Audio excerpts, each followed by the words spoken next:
Christian Javier is on the mound, 26-year-old from Santo Domingo, Dominican Republic. He's done a great job. He's been, like Julia said, very consistent out of that rotation, continuing to go out there and give the Astros some shutout innings. The bases are loaded, nobody out without the benefit of a base hit. 2 walks and a hit batsman. And the Mets are in business here in the first inning. Jumping on pitchers in the first inning is not something the Mets have done effectively this year. A little tapper back to the mound. Javier comes home for one. Maldonado's throw to first is down the line. And they're going to call runner interference on Pete Alonso. He will be out for running inside the baseline. All the runners have to go back to their original positions. It'll be first and second, 2 outs with Alonso being called for running inside the baseline. This is pretty plain right here. Check swing. Pete is already way in the grass. Yo, big time. Forget it. They are moving the runners back to first and second. Huge threat for the Mets is now something far less. Mets again have the bases loaded with McNeil coming up. What a crazy inning this has been. Yeah, this isn't exactly an architectural masterpiece on pitching. A little pop-up. Bregman's going to have it. Javier, what an inning.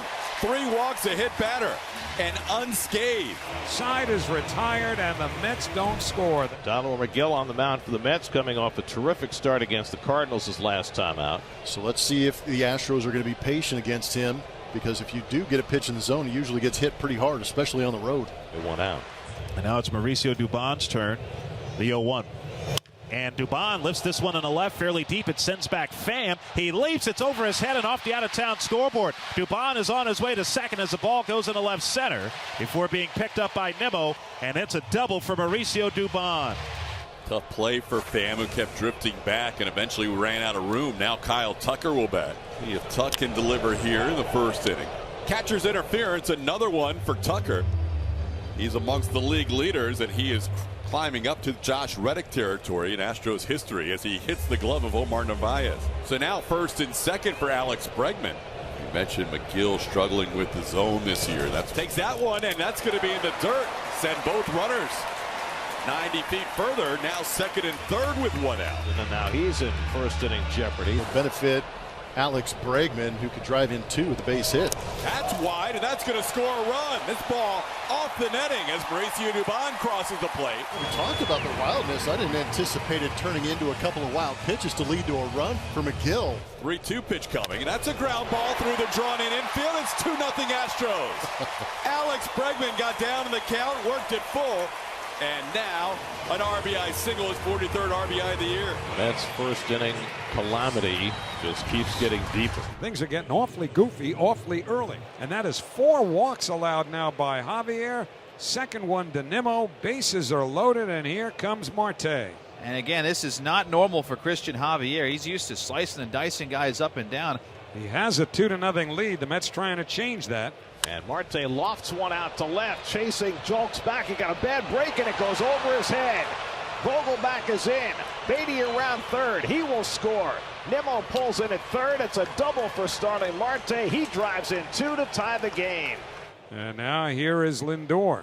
So an RBI out there for the taking if Lindor can make contact. 60th pitch from Javier. That's driven to right field. Back goes Tucker onto the warning track to make the catch. Nimmo tags. He'll come in with the lead run. Marte goes to third.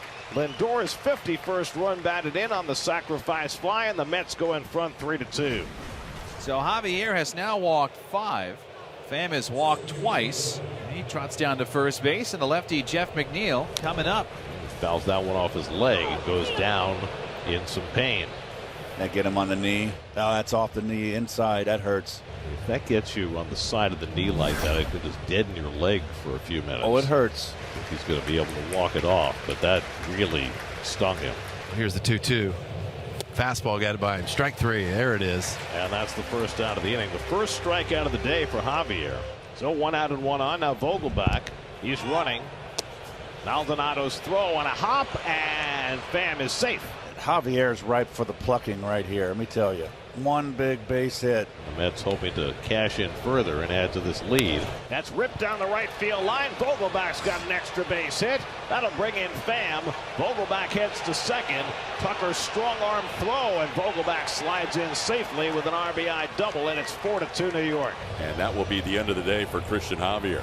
Tyler McGill, who is also looking to continue to settle down. He's walked a couple of batters. And there's one away. 2-minute scoring position for Jolks. And there's a line drive up the middle, base hit. 2 runs are going to score. We're tied at 4. Corey Jolks ties it up with a 2 RBI single. So both starters are out of the game inside of 3 innings. Javier went 2 1/3. McGill goes 2 1/3. Dominic Leone coming in. Jolks in scoring position, 4-4 ball game. 2 away now, Chas McCormick. Fastball ripped to right field. Is it an oppo? It's an oppo! Tasmanian Devils do it again. Another Oppo home run. It's 6-4 Astros. One of these wacko games. It's every game where you didn't know what was going to happen. This would be the game. And that'll load up the bases. Jeez. Some atrocious pitching. It's not even halfway over. So now the base is loaded for Vogelbach, who drove in a run with a double in the 3rd. He's 2 for 2. That's up the middle, base hit for Vogelbach. That'll tie up the game. Marte is in. Lindor right behind him. McNeil goes to 3rd. Vogelbach with his 2nd and 3rd RBIs of the day, and the Mets have gotten even again. It's 6-6. Imagine how long this game would be without the pitch time. Dubon will get to 3rd with 2 outs. That'll bring up Alex Bregman. Go ahead, run at 3rd. There's a ball into right field. Astros retake the lead 7-6. Alex Bregman is 3 for 3. We're in the 4th inning. Breggy driving in his 2nd run of the day. 7-6 Astros. Boy, back and forth, back and forth. Here's Yainer Diaz. Yainer's been so hot lately. As he drills one deep to left field. Forget about it. Right in the wheelhouse for Diaz, and he smokes it. And it's 9-6 Astros in the 4th. And after the Mets rally to tie, the Astros respond with 3 in the 4th. Buck Showalter's like, really? I was enjoying TV life, and I'm coming back to a game like this. Lindor to 2nd. He'll pull in there. Mets have a fast start to the 6th. So the Mets had their 7th hit. And now Pete Alonso has gone 0 for 3 today. Trying to get Montero right here. And Pete cranks one deep left center field, headed toward the wall, and it's out of here. Pete Alonso with a 2-run homer, his 23rd of the year, and the Mets pull back to within a run. It's now 9-8. Well, you've been waiting for that since he came off the injured list over the weekend. Alonso with a monstrous home run. And now the Mets have the tying run on base. So 2 out. Pham still at 2nd for Brett Beatty, who is 1 for 3 with a single and a run scored. There's a line drive to left. Schultz will make a diving catch in left field to preserve the lead. It stays 9-8 Astros thanks to the University of Houston Cougar, Corey Jolks. Mets have been fighting uphill most of the day. Here's Nimmo up for the 5th time, still looking for his first hit in this series. In the air to left, back on it Jolks, and that ball will be off the top of the wall. Can Jolks throw him out at 2nd? He will be out at 2nd base. Altuve with a tag. Brandon Nimmo's first hit of the series against the Astros. Jolks' throw was there, and Altuve made the tag. And no challenge from the Mets. And there's one away. Jolks is on 3rd. On 2nd base, Pena. Well, you need Maldonado to make contact. How about a squeeze? Around the bunt, puts the bunt down, and it'll be flipped high. Jolks will be safe. Ottavino tried to flip it with his glove, and Jolks able to get in under the tag as that flip was up high, and Narvaez couldn't make the play. And the squeeze bunt works. The Astros lead 10-8. How about that? Presley is the 7th, and the Astros hope final pitcher of the day for them. Mets are down to their final out. He might have got him. Yes, he did. Ryan Presley on the check swing. Alvarez went too far, and the Astros close out the Mets with a 10-8 victory